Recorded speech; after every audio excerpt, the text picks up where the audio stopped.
अस्सलाम वालेकुम एवरीवन।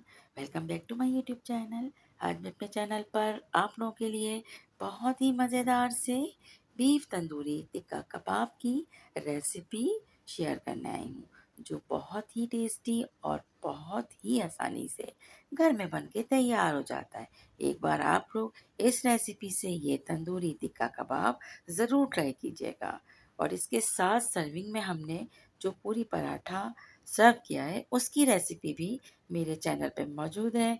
मैं आई बटन में और डिस्क्रिप्शन बॉक्स में आपको उसका लिंक भी दे दूंगी। लेकिन ये मज़ेदार सा तंदूरी टिक्के की रेसिपी को बिल्कुल मिस नहीं कीजिएगा। बहुत इजीली बनता है और बहुत ही शानदार बनता है। आप चाहें तो इसको देगची में बना लें या चाहें इसको आप ग्रिल कर लें। दोनों ही सूरतों में ये बहुत ही शानदार बन के तैयार हो जाता है।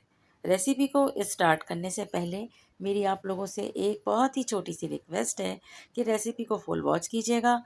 चैनल को अगर अब तक सब्सक्राइब नहीं किया है तो प्लीज़ मेरे चैनल को सब्सक्राइब कर दें और साथ साथ बेल का आइकन भी प्रेस कीजिएगा, ताकि हर आने वाली वीडियो का नोटिफिकेशन आपको सबसे पहले मिले। चलिए जी, बहुत ही मज़ेदार से तंदूरी टिक्के कबाब को स्टार्ट करते हैं। बिस्मिल्लाहिर्रहमानिर्रहीम। यहाँ पर हमने बीफ लिया है, आप चाहें तो मटन या चिकन में भी इसको तैयार कर सकते हैं। तो हमने यहाँ पर अच्छे खासे, मतलब ये समझ लें कि बहुत छोटे साइज़ में बोटियों को कट नहीं किया है। सबसे पहले एक पारचा लिया था, उसको हमने धोया है और धोने के बाद इसकी बोटियाँ बना ली हैं। अब यहाँ पर गोश्त को गलाने के लिए हम इस्तेमाल कर रहे हैं पपीते का पेस्ट, जिसको हमने छिलकों के साथ बहुत बारीक बगैर पानी के ग्राइंड करके रख लिया था।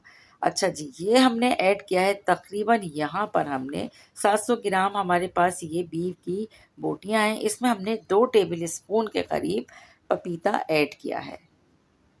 गोश्त गलाने के लिए बेहतरीन, इससे ज़्यादा बेहतरीन कोई चीज़ नहीं है। अच्छा, इसके बाद हमने 1 से डेढ़ टेबल स्पून लहसुन अदरक का पेस्ट इसमें ऐड किया है।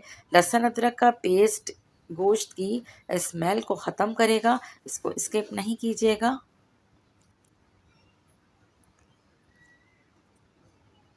अच्छा जी, अब हम इसमें ऐड करेंगे 1 टीस्पून सॉल्ट। आप अपने टेस्ट के मुताबिक इसमें सॉल्ट ऐड कीजिएगा। इसके अलावा हमने यहाँ पर ऐड किया है गरम मसाला। हमने यहाँ पर 1 टीस्पून से थोड़ा कम गरम मसाला पाउडर ऐड किया है। और इसके साथ हम इसमें ऐड करेंगे तंदूरी मसाला रेडीमेड। मैं यहाँ पर शान के पैकेट का मसाला ऐड कर रही हूँ। तकरीबन 1 से डेढ़ टेबल स्पून मैंने यहाँ पर तंदूरी मसाला ऐड किया। इसके अलावा 1 टीस्पून चाट मसाला। देखिए, कोई भी पैकेट का मसाला ऐड करें, लेकिन अपने मसाले के साथ। ज़ीरा पाउडर 1 टीस्पून। तो ये बहुत ही लाजवाब बनता है। और एक दफ़ा इसको ट्राई ज़रूर कीजिएगा अपने मसाले के साथ बनाकर, या किसी भी ब्रांड का लें, लेकिन इसके साथ अपना मसाला ज़रूर ऐड कीजिए, तो इससे इसका मज़े में कई ज़्यादा दुगना टेस्ट आ जाता है। अच्छा जी, अब ये हो गए तमाम मसाले जो हमें ऐड करना थे। अब हमें यहाँ पे थोड़े से अगर स्पाइस इसमें ज़्यादा चाहिए, तो हम यहाँ पर एडिशनल लाल मिर्च पाउडर भी ऐड कर लेंगे। ठीक है, चाहे वो कुटी भी करें या चाहे हम इसमें पिसी भी करें, क्योंकि हमने तंदूरी मसाला सिर्फ 1 से डेढ़ टेबल स्पून ही ऐड किया था। अच्छा जी, अब यहाँ पर गाढ़ा दही हमने 1 टेबल स्पून के करीब इसमें ऐड किया है। आप चाहें तो यहाँ पर क्रीम ऐड कर सकते हैं। अच्छा जी, दही या क्रीम को ऐड करने का मकसद होता है कि जो मसाले हमने ऐड किए हैं उसको बैलेंस कर देता है, मतलब बहुत अच्छी तरीके से मिक्स कर देता है। अच्छा, यहाँ पर मुझे थोड़ा-सा इसमें तेज़ स्पाइस चाहिए था, तो मैंने हाफ़ टी स्पून लाल कुटी हुई मिर्च भी ऐड की है। अच्छा जी, अब आती है इसकी मिक्सिंग की बारी।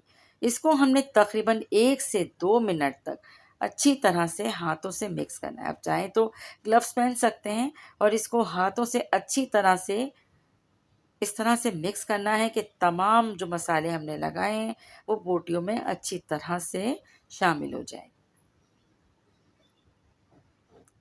तकरीबन 1 से 2 मिनट तक आपको इसी तरह से इसको मिक्स करना है। इसके बाद हमने इसको 4 से 5 घंटे रखना है और इसको हम अब लगाएंगे सीकों पे। सीकों पे लगाने के बाद इसे हम ग्रिल कर लेंगे। आप यहाँ पर इस स्टेप पे चाहें तो इस तंदूरी तिक्के कबाब को हांडी के अंदर या ग्रिल पैन के अंदर भी तैयार कर सकते हैं। सिर्फ आपको उसमें स्मोक देना होगा।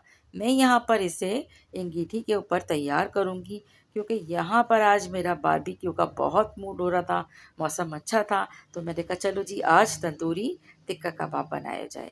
बहुत ही मज़ेदार सा बन के तैयार हुआ था। यकीन करें पूरे फ़िज़ा में इसकी खुशबू फैली हुई थी क्योंकि जो मसाले हमने इसमें अपने ऐड किए हैं उससे तो इसका मज़ा और लाजवाब हो जाता है। अच्छा, डिश आउट करते वक्त आप याद रखिएगा कि लेमन इसमें ऐड कीजिएगा और इसके बाद इसे सर्व कीजिएगा। दही पुदीने का रायता इसके साथ बहुत अच्छा लगता है। इसके अलावा जो इमली की चटनी हम हरा धनिया और पुदीने के साथ बनाते हैं, वो भी आप इसके सर्विंग में ज़रूर शामिल कीजिएगा।